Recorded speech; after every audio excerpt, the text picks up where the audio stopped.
clearly this sun wheel meant a great deal to Heinrich Himmler. What the solar wheel exactly was, who can tell? It was, however, likely to impress members of the SS visiting the castle. The SS was seen by Himmler as being part of a mystical order. Himmler wanted an imposing headquarters for his SS cohorts. He performed weddings and funerals for them here. It's alleged that even the full Black Mass was said to have been performed at Wewelsburg on 2 or 3 occasions.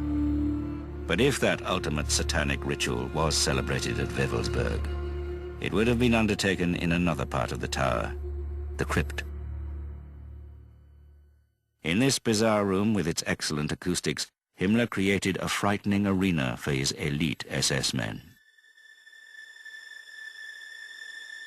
There were pedestals around the sides, placed possibly for attending rituals and Vril Society meetings, and a peculiar space in the center, probably for Himmler himself. But this is funny in the sense that if this is the center where the acoustics work the best and the most, then what was the purpose of the center meant for? Would that have been the place where Heinrich Himmler told about his wildest dreams? Was this nightmarish place the focus of all things Vril? Did Himmler have it constructed to be the place where the most despicable rituals could take place? This, of course, is one of these things that one will never know for certain.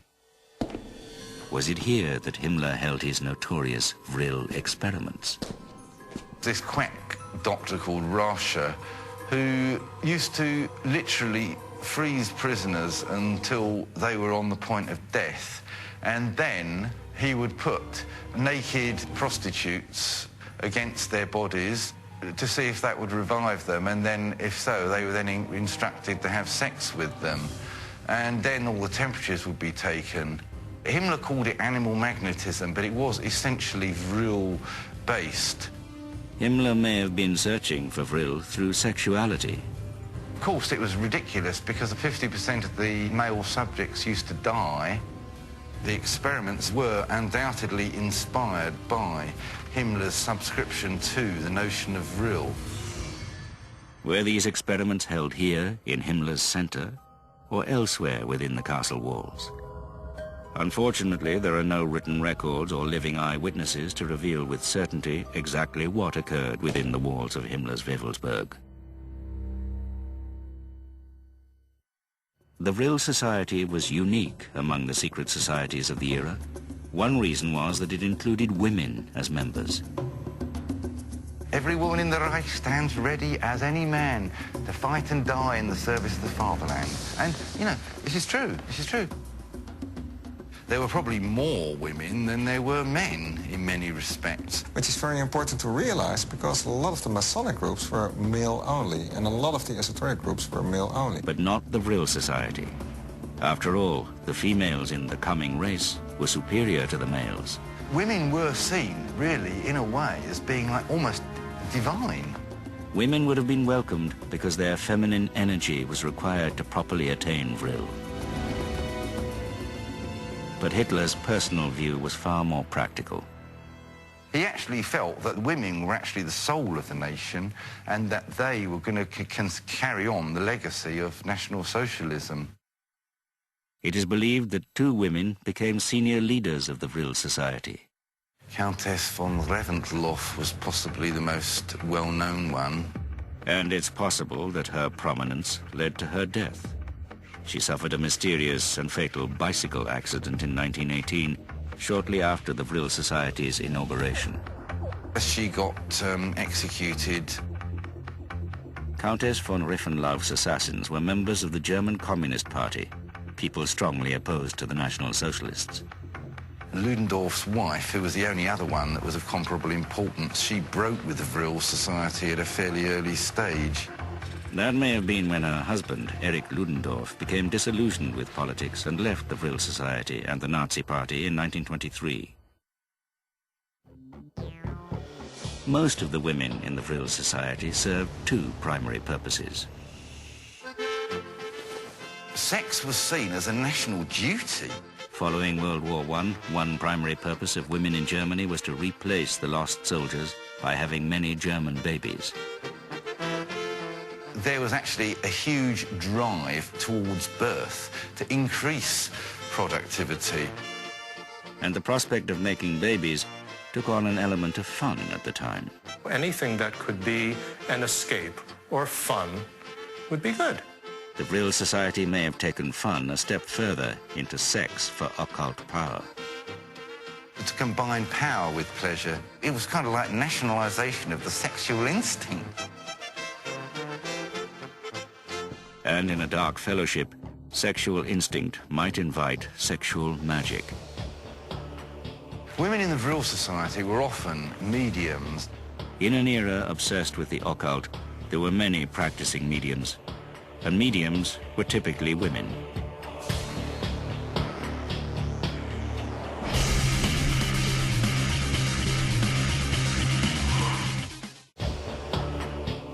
With secret societies dabbling in the occult rampant throughout Germany in the 1930s, successful mediums were in great demand, and the Vril Society held such women in high esteem. They were considered to be particularly receptive channels between the ordinary world and the astral world. Well, it sounds like a fascinating and novel concept, but clearly it is not. I mean, in Germany, we had female mediums doing exactly that. They didn't have any political influence in any way, and that what they essentially did was try and channel in the Vril power and then translate it out into the rest of the people in the room. A kind of psychic photosynthesis, one might say. One bizarre legend suggests that the female founders of the group were receiving messages about Vril from other galaxies.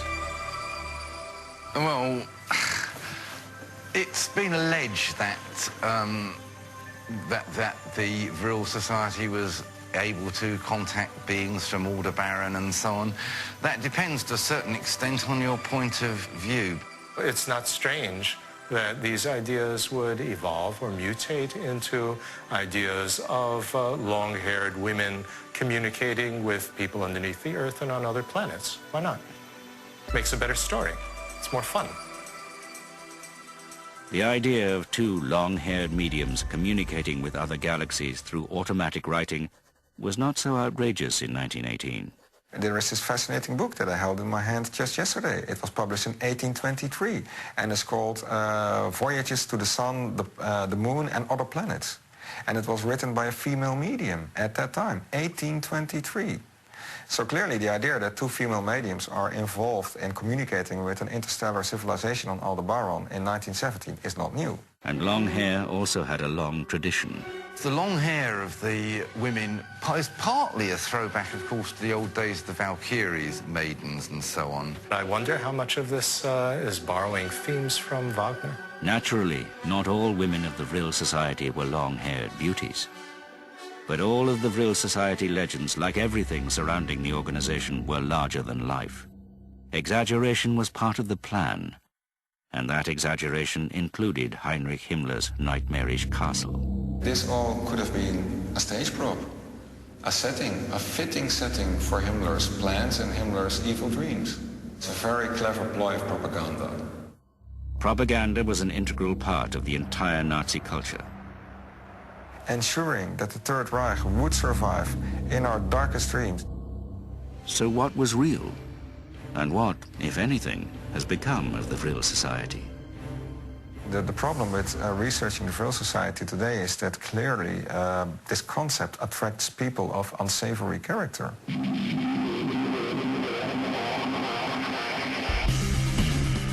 Today, there are many people still obsessed with Nazis, Hitler, and the most evil side of the occult.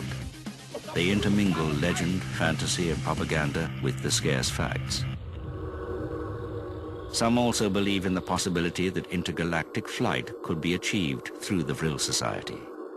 The Nazis were, at the very last 2 years of the war, working on secret project. Their ultimate scheme was the Flying Disc Project, a concept based on Vril Society ideas. We can clearly read in the 1930 pamphlets published by the Vril Society that